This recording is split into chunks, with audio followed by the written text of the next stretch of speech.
Hello friends, welcome back to my YouTube channel. तो हम लोग अपनी इकोनॉमिक्स ऑप्शनल वाली सीरीज के अंदर थ्योरी ऑफ डिस्ट्रीब्यूशन कर रहे थे, जिसके अंदर हम लोगों ने काफी सारी थ्योरीज करी डिस्ट्रीब्यूशन की। एंड अभी कुछ रहती है रिकार्डो, कैल्डर, कैलेस्की की। तो अभी जो हम लोगों ने अभी तक थ्योरीज की, उसमें हम लोग क्या ले रहे थे कि जो लेबर था वही हमारा वेरिएबल फैक्टर ऑफ प्रोडक्शन था, जबकि जो कैपिटल थी वो हमारी फिक्स फैक्टर्स ऑफ प्रोडक्शन थी।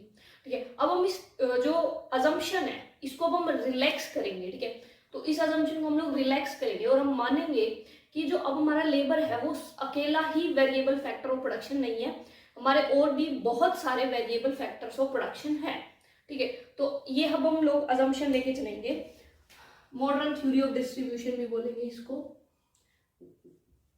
वैसे तो मार्जिनल प्रोडक्टिविटी थ्योरी के बाद जो भी थ्योरीज है वो इसी मॉडर्न थ्योरी में ही आती है। मॉडर्न थ्योरी ऑफ डिस्ट्रीब्यूशन में क्या ले रहे हैं हम? When labour is not only the variable factor of production, मतलब कि हमारी कैपिटल भी फैक्टर ऑफ प्रोडक्शन है या और कोई भी हमारा फैक्टर्स ऑफ प्रोडक्शन हो सकता है।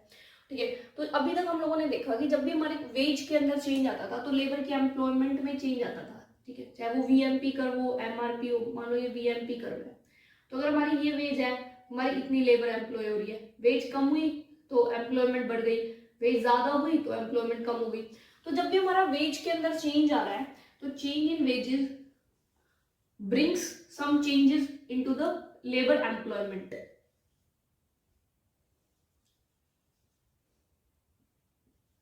ठीक है, तो हमारा जो लेबर के अंदर जो भी हमारा वेजेस के अंदर चेंज आ रहा है वो कुछ ना कुछ हमारा लेबर एम्प्लॉयमेंट के अंदर चेंजेस लेके आ रहा है। ठीक है, और अब अभी तक हम लोगों ने क्या करते थे कि लेबर ही हमारा वेरिएबल फैक्टर होता था और कैपिटल जो हमारी फिक्स होती थी।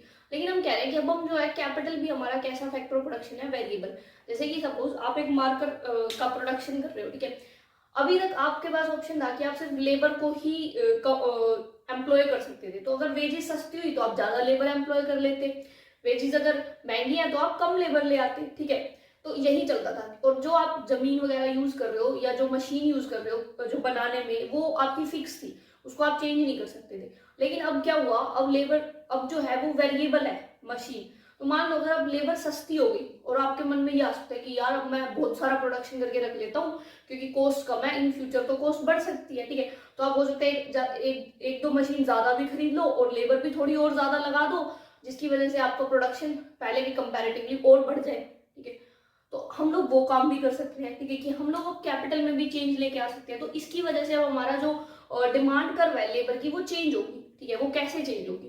तो देखो, जब भी हमारा वेजेस के अंदर चेंज आता है तो लेबर के अंदर कुछ चेंज आते हैं, और ये तीन इफेक्ट्स के ऊपर काम करते हैं। हमारे तीन इफेक्ट्स होते हैं। ठीक है, जब हम लोग वर्क लेजर चॉइस करते हैं, जिसमें मैंने बैकवर्ड बैंडिंग सप्लाई कर्व भी एक्सप्लेन कर रहा है, जो इसकी वीडियो बाद में अपलोड होगी, वो पहले अपलोडेड है, मैं इस प्लेलिस्ट में ऐड करूंगी।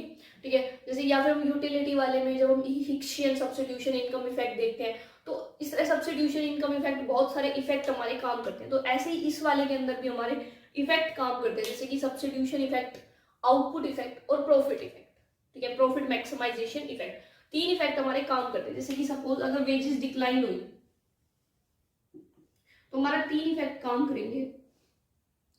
वन इज सब्स्टिट्यूशन इफेक्ट, लेकिन हर इफेक्ट काम करेगा उसके पीछे रीजन होना चाहिए। सब्स्टिट्यूशन इफेक्ट तभी काम कर सकता है जब आपका जो लेबर है और जो कैपिटल है वो सब्स्टिट्यूटेबल हो, मतलब एक दूसरे की जगह आप सब्स्टिट्यूट कर सको उनको। ठीक है, अब ये मार्कर है, मार्कर बनाने के लिए मार्कर की जो बॉडी बन रही है इसके लिए तो देखो मशीन चाहिए। लेबर तो ये बॉडी अकेले नहीं बना सकती बिना मशीन के, तो यहाँ पे लेबर और कैपिटल आपस में सब्स्टिट्यूट नहीं है।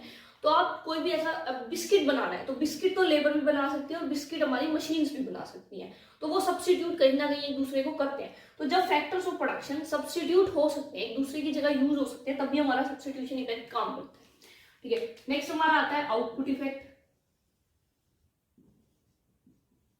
और उसके बाद हमारा कुछ आता है प्रॉफिट मैक्सिमाइजेशन इफेक्ट।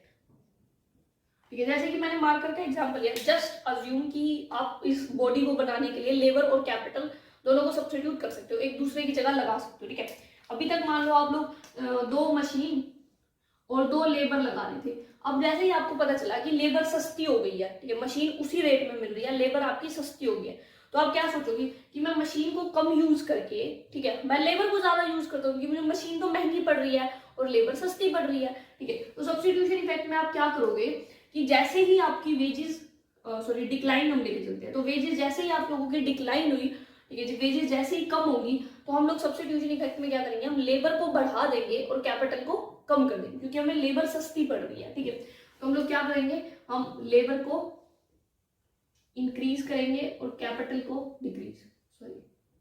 तो ये मैंने बताया ना कि ये तभी काम करेगा जब आपके फैक्टर्स ऑफ प्रोडक्शन सब्स्टिट्यूटेबल है। अगर फैक्टर्स ऑफ प्रोडक्शन सब्स्टिट्यूट नहीं कर रहे तो आप ये काम नहीं कर सकते, ठीक है। अब यार लेबर तो इंक्रीज हो रहा है, कैपिटल डिक्रीज हो रहा है। अगर मैं मार्जिनल प्रोडक्टिविटी ऑफ लेबर निकालूं तो हम लोगों ने पढ़ा है कि मार्जिनल प्रोडक्टिविटी क्या करेगी, डिक्लाइन।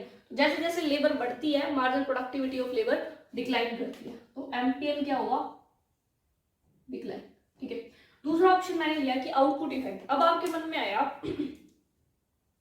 कि मैं इस मार्कर को बनाने के लिए, मुझे लेबर तो सस्ती पड़ रही है, कैपिटल उतने की है, तो मैं क्यों ना इसका प्रोडक्शन बहुत ज्यादा कर दूं, ठीक है, मैं इसका प्रोडक्शन बहुत ज्यादा इंक्रीज कर दूं, ठीक है। तो आप लोग क्या करोगे, आप लेबर को भी इंक्रीज करो और आप कैपिटल को भी इंक्रीज करो। मे भी आपको लगता है कि शायद कैपिटल फ्यूचर में जो है वो और महंगी हो जाए या बीट कोई भी रीजन, ठीक है। अब आप क्या आप चाहते हो कि आप आउटपुट बढ़ाओ। यहाँ पर आप लोगों ने क्या किया कि आउटपुट आप लोगों ने उतनी ही रखी, आपने सिर्फ लेबर इंक्रीज कर दी, कैपिटल कम कर दी, आपस में जो है एक्सचेंज कर देखिए, एक को बढ़ा दिया दूसरे को कम कर दिया, आप आउटपुट उतनी रखो। पहले अगर आप 100 यूनिट बना रहे थे तो अभी भी 100 ही यूनिट बना रहे हो, बस आपने फैक्टर्स ऑफ प्रोडक्शन चेंज की। यहाँ आप क्या कर रहे हो, आप आउटपुट ही बढ़ा रहे हो। तो जब आप आउटपुट बढ़ा रहे हो तो आपको लेबर और कैपिटल दोनों की नीड पड़ेगी। तो आप लोगों ने क्या किया, को भी इंक्रीज करेंगे और कैपिटल को भी इंक्रीज करेंगे। रीजन क्या है इस चीज का हमारा, जैसे हम लेबर को भी इंक्रीज कर रहे हैं और कैपिटल को भी, क्योंकि हम आउटपुट को एक्सपेंड करना चाहते हैं। अब यहाँ मार्जिनल प्रोडक्टिविटी ऑफ लेबर अगर हम देखें तो देखो हमारी जब भी हम लोग अपना प्रोडक्शन फंक्शन पढ़ते हैं, ठीक है, देखो अब ये सिलेबस में तो गिवन नहीं है, लेकिन अब जैसे यहाँ पर यूज हुआ तो आगे भी यूज होगा। तो हम थ्योरी ऑफ प्रोडक्शन पे एक वीडियो करेंगे इसके बाद, तो उसमें आप लोगों को समझ आए। तो हमारे दो तरह के होते हैं, एक शॉर्ट रन और एक हमारा लॉन्ग रन होता है। शॉर्ट रन के अंदर हमारे क्या होते हैं, फिक्स्ड फैक्टर्स ऑफ प्रोडक्शन जो है वो फिक्स रहते हैं, मतलब कि जो हमारे सॉरी कैपिटल है वो हमारी क्या रहती है, फिक्स रहती है, जबकि जो लेबर है वो चेंज होती है। जबकि हमारा जो लॉन्ग रन है उसमें कैपिटल और लेबर दोनों चेंज हो सकती है, ठीक है। जैसे कि मान लो आपके पास ये लैंड है और ये एक ही लैंड है, आप इसके ऊपर लेबर लगाते जाओ लगाते जाओ लगाते जाओ लगाते जाओ लगाते जाओ, तो हर एक लेबर जो इसमें एडिशन करेगी वो कहीं ना कहीं घटता जाएगा, और एक पॉइंट ऐसा आएगा जब ये एमपी जीरो भी और नेगेटिव भी हो जाएगा, ठीक है। तो आपने एक ही लैंड पे जब बहुत सारी लेबर लगाई तो आपकी एमपीएल डिक्लाइन हुई, लेकिन अब आपके पास एक लैंड है, जितनी लेबर लगा सकते हो उतनी लगाई। जैसे ही आपका एमपीएल डिक्लाइन होने शुरू हुआ, आपने एक और लैंड खरीद ली, यानी कि कैपिटल इंक्रीज कर दिया, अब उस पर लेबर लगानी शुरू की। जैसे ही आपका एमपीएल डिक्लाइन होगा आप फिर से एक और लैंड खरीदोगे और उस पर लगानी शुरू कर दोगे। तो आप क्या है, आप कैपिटल को भी इंक्रीज कर पा रहे हो, ठीक है। तो इसलिए अब आपका जो मार्जिनल प्रोडक्टिविटी है वो डिक्लाइन नहीं होगी, क्योंकि जैसे ही वो डिक्लाइन होगी आप दूसरे कैपिटल पे शिफ्ट हो जाओगे। यहाँ तो आप कैपिटल को बढ़ा ही नहीं सकते थे, कैपिटल फिक्स थी, लेकिन अब यहाँ बढ़ा सकते हो। तो हमारा यहाँ एमपीएल क्या हो जाएगा, वो इंक्रीज होगा। प्रॉफिट मैक्सिमाइजेशन इफेक्ट कैसे काम करेगा कि आपकी जो लेबर है वो सस्ती हो चुकी है, उसकी वेज क्या हो गई है, कम हो चुकी है, तो आपका मार्जिनल कॉस्ट है वो क्या हो चुकी है, डिक्लाइन हो चुकी है। तो जब आपकी मार्जिनल कॉस्ट कम होगी तो आपको कॉस्ट कम आ रही है, जब कॉस्ट कम आ रही है तो आप प्रोडक्शन ज्यादा करोगे, तो आप लेबर भी इंक्रीज करोगे, कैपिटल भी इंक्रीज करोगे, और आपकी एमपीएल क्या होगी, इंक्रीज। तो अगर आप देखें तो आपकी जो ओवरऑल है वो अगर दोनों फैक्टर्स ऑफ प्रोडक्शन सब्स्टिट्यूट कर रहे हैं तब तो ये तीनों इफेक्ट एक साथ काम करेंगे, ठीक है। और ये दोनों जो है कहीं ना कहीं ज्यादा होंगे इस वाले से, तो एमपीएल ओवरऑल क्या होगा, डिक्लाइन। और अगर आपके फैक्टर्स ऑफ प्रोडक्शन सब्स्टिट्यूट कर ही नहीं रहे एक दूसरे को तो ये इफेक्ट तो काम ही नहीं करेगा, ये दोनों इफेक्ट काम करेंगे, ठीक है। और इन दोनों इफेक्ट में भी क्या हो रहा है, हमारा एमपीएल बढ़ रहा है, तो हमारा ओवरऑल क्या होगा, एमपीएल बढ़ेगा, यानी कि मार्जिनल प्रोडक्टिविटी ऑफ लेबर बढ़ेगी, ठीक है। अब हम लेते हैं वीएमपीएल या फिर एमपीएल, कुछ भी ले लो, सॉरी एमआरपीएल। तो ये क्या होता है, प्राइस इंटू एमपीएल। ये क्या होता है, एमआर इंटू एमपीएल। तो क्या है, ये तो कुछ इनमें तो कुछ चेंज नहीं हो रहा, लेकिन हमारे एमपीएल बढ़ रहे हैं, तो जब एमपीएल बढ़ रहे हैं तो हमारे ये भी बढ़ेंगे, यानी कि वीएमपी और एमआरपीएल भी बढ़ेंगे, ठीक है। तो इसका इफेक्ट करने से अब हम निकालेंगे हमारी लेबर की डिमांड को, जब हमारा ओनली फैक्टर ऑफ प्रोडक्शन ये नहीं होगा।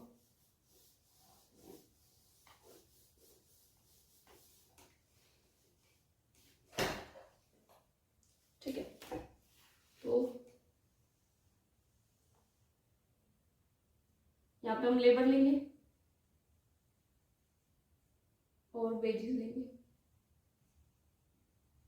ठीक है, तो अब हम लोग क्या करेंगे, ये हमारा वीएमपी कर्व था और ये हमारी वेजेस है, तो इसके ऊपर हम लोग इतनी लेबर लगा रहे हैं, एम्प्लॉय कर रहे हैं वीएमपी। जैसे ही हमारी वेजेस कम हुई तो हमारा क्या होगा, एमपीएल बढ़ेगा, एमपीएल बढ़ेगा तो वीएमपीएल भी बढ़ेगा, तो यहाँ वीएमपीएल क्या करेगा, शिफ्ट करेगा। अब जो शिफ्ट आएगा वो पैरेलल आएगा क्योंकि वीएमपी शिफ्ट कर रहा है, सॉरी पैरेलल। ठीक है, तो आप थोड़ा ध्यान से बोलना है। हाँ, तो पैरेलल शिफ्ट आएगा। तो अब हमारी जो वेजेस जैसे ही कम होंगी, W1 होंगी, वेजेस कम होंगी, तो अब हम यहाँ नहीं काम करेंगे। अब हमारा क्या हो गया, अब हमारा वीएमपी ही शिफ्ट हो गया। क्यों, क्योंकि लेबर वेरिएबल नहीं है, वो तीनों इफेक्ट काम करे, तो हम लेबर इतनी एम्प्लॉय करेंगे। ठीक है, तो अब हमारी जो लेबर की डिमांड कर रहा है वो क्या होगी, वो पहले तो ये होती है वीएमपी, लेकिन अब वो क्या होगी, ये। ठीक है, तो ये हमारी लेबर की डिमांड कर होगी। ठीक है, अब जैसे ही दोबारा और वेज कम होगी, वीएमपीएल और शिफ्ट होगा, लेबर और होगी, तो इस तरह से हमारी वीएमपीएल कर्व के जो पॉइंट्स हैं, ठीक है, जैसे जैसे वो शिफ्ट हो रही है, जहाँ पे इक्विलिब्रियम के जो पॉइंट्स, वो जब हम सबको ज्वाइन कर देंगे तब हमारी लेबर की डिमांड कर्व हम लोगों को मिल जाएगी। तो ये थ्योरी है, एक्सप्लेन करती है जब हमारा लेबर सिर्फ वेरिएबल फैक्टर नहीं है, मतलब कि सिर्फ लेबर ही हमारा वेरिएबल नहीं है, कैपिटल भी हमारा वेरिएबल फैक्टर ऑफ प्रोडक्शन है, तो तीन इफेक्ट काम करेंगे और इन तीनों इफेक्ट की वजह से अब हमारी जो लेबर की डिमांड कर्व है वो ना तो वीएमपी है ना एमआरपी है, अब वो एक नई डिमांड कर्व होगी जो कि इन सबका कॉम्बिनेशन होगी। अगर ये परफेक्ट कॉम्पिटिशन है तो हम वीएमपी ले लेंगे, और अगर यहाँ इम्परफेक्ट कॉम्पिटिशन है तो हम यहाँ पर एमआरपीएल ले लेंगे। ठीक है, तो इम्परफेक्ट में बस सेम रहेगा, बस यहाँ वीएमपी की जगह एमआरपीएल हो जाएगा। ठीक है, तो ये था हमारा आज का टॉपिक। आई होप आपको समझ आ गया होगा। अगर कोई भी डाउट है कमेंट सेक्शन में पूछ सकते हो। इसके बाद हम लोग अपनी रिकार्डो, कैल्डर और कैल्की की थ्योरी ऑफ डिस्ट्रीब्यूशन करने वाले हैं। Thank you.